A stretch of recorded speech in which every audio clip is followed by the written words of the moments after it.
Hello everyone. Markets continue to roar higher as they have been for the past half decade and extending far beyond that as well, especially for the US. But as we all know, price ratios continue to get more and more extended here, and we're looking for alternatives that aren't so frothy, or at least don't feel as though they carry that risk. One of the things that has done very well recently that I have outlined in the past and that I continue to feel very optimistic on is Polish stocks and Poland in general. And the reason that I was outlining this back in December of 2024 was for reasons like this and this chart, which show the price to sales ratio of the EPOL ETF across the last decade or so. And you can see something very important here in that it's trading at an incredibly low price to sales ratio, while the GDP of the country was actually accelerating at the time.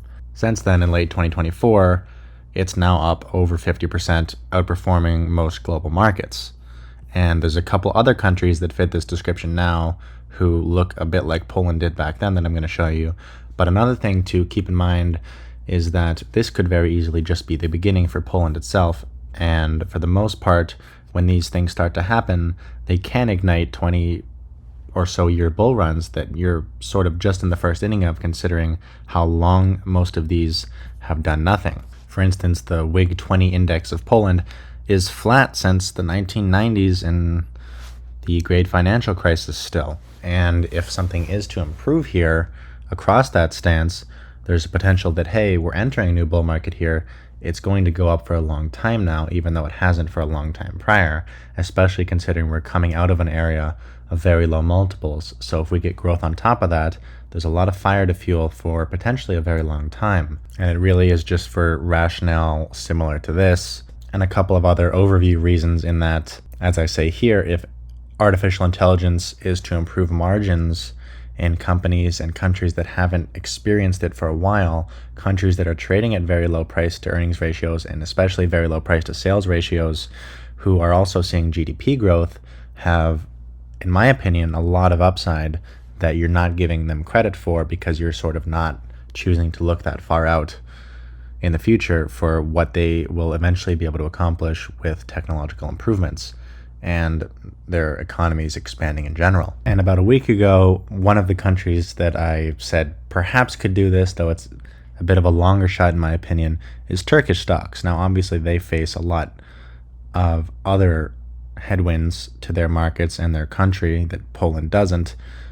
There's still a very interesting case in terms of the ratios we're seeing and the prices we have to pay for these stocks, even though inflation and the economy has been very uncertain over there over the last couple decades. And it's again another situation where it's been doing nothing for a couple decades, and if something is to happen, if something is to go right, the multiples now are very low, and perhaps there's a lot to achieve going forward. But if we take a picture and we look at the forward price to sales ratio here, you see a very interesting picture where finally, for the first time in a long time, you're seeing a disconnect between the share prices and the price to sales ratio, which means that in the underlying, you're starting to see a bit of growth that you haven't seen in a while.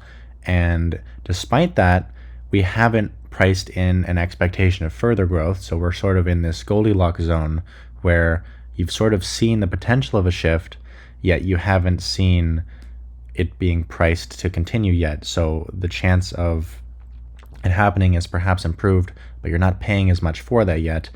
And you end up at a situation where we are now, we're at roughly a forward price to sales ratio that we saw around the COVID lows or the 2022 lows or the last couple of years, where it ended up performing pretty well. So if things start to improve, there ends up being a lot of upside, as I just said, because there's other opportunities for economic growth or stabilization in the country, as well as perhaps technological integration that is just beneficial to companies in general across the world. So it's an interesting one. It's a bit harder, like I said, because it's a much more uncertain country, but you're not going to get great deals on things that look great at first sight either. So in my opinion, it's something to keep in mind. I would also say to take this data with a small grain of salt. Koifin's a great website, but it's ETF data, so the way that the ETF measures its holdings price ratios isn't always perfect. I know there were some issues in QQQ even with how they were measuring price to earnings ratios when the earnings were negative. So it's not perfect. I wouldn't grant it perfect accuracy, but looking at the levels now compared to where they were in the past is the important part in this case, where it's appearing lower than in 2017 and 2018 when markets were higher. And now as things maybe start to improve, you're still getting these things at pretty strong discounts. So this is definitely something that I have an eye on, and I think it's maybe reasonable to just, you're buying it here, you're risking the recent lows, you're saying either it works and we're entering a bull market, or it's not, and I'll try again some other time, as opposed to just entering a long-term hold that could screw you over for 20 years. It's probably better to take 10 attempts with a stop loss, and hope to hit it once, as opposed to having the potential for a decade of dead money if you're wrong on this. You know what I mean? Having such opinions can be detrimental, and simply managing it as a trade that you have hope in is probably the better decision, in my opinion. And then the next one that I find interesting is Brazil, who has started to see market price appreciation recently.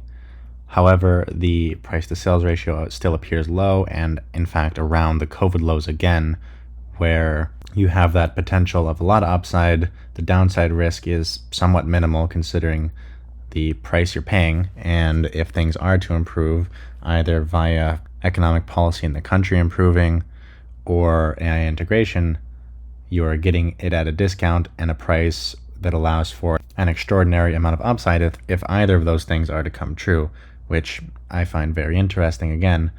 And once again, it's not something you want to just put on. It's something that you want to identify a point where it's like, hey, I'm long, and if it gets to here, I'm out, so that you're not giving yourself the opportunity to have dead money for 20 years. But if you end up riding some sort of wave, you can hold it as long as it lets you. That, in my opinion, is still the way to play these sort of emerging market ideas that have some interesting flavor, considering what you're seeing in some of the countries across the world going up for the first time in decades, as well as a technology that might really enable a lot of these big stagnators to enter into some real bull markets and see some real price and multiple appreciation at the same time, which is where the real gold is at when you get both at the same time.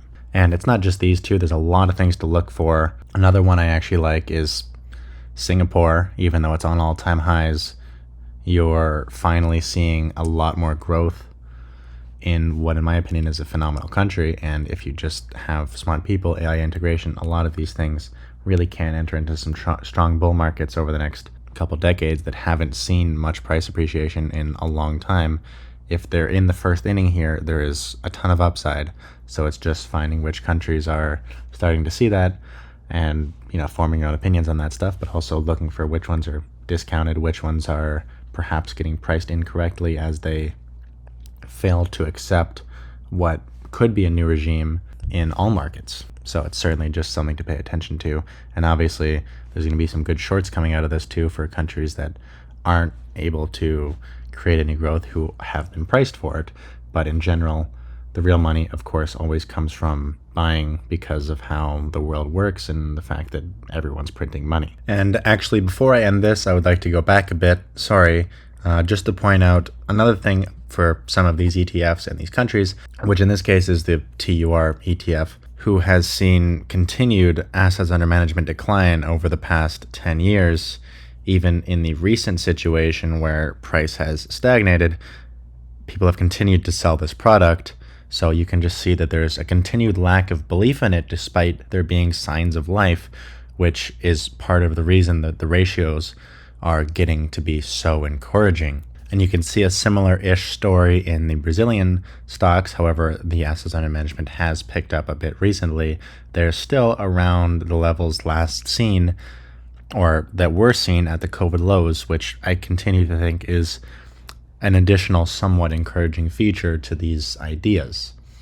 So just something to keep in mind, and another thing to look at if you are choosing to go and look for other countries that you might like to see if there's any potential for under these kind of guides. And on that note, this comes to a close. I would like to say that, of course, you should still have exposure to America and Europe and China even, who also looks very good in my opinion. But the US makes up such a vast percentage of global equities that any small deterrence for the domination of US markets could lead to a real extraordinary level of performance in some smaller countries or in some other countries and parts of the world, China being the largest, who is very underrepresented, but other countries as well. So there's a lot to be very interested in across the world, and just to keep your eyes on as things progress, the world progresses, and the greatest technological advancement in history continues to take its incredible toll on the world. So thank you for watching. There's so much to talk about. If you did make it this far, please consider subscribing, liking the video. That's all I have for you today. Thanks for watching. See you next time.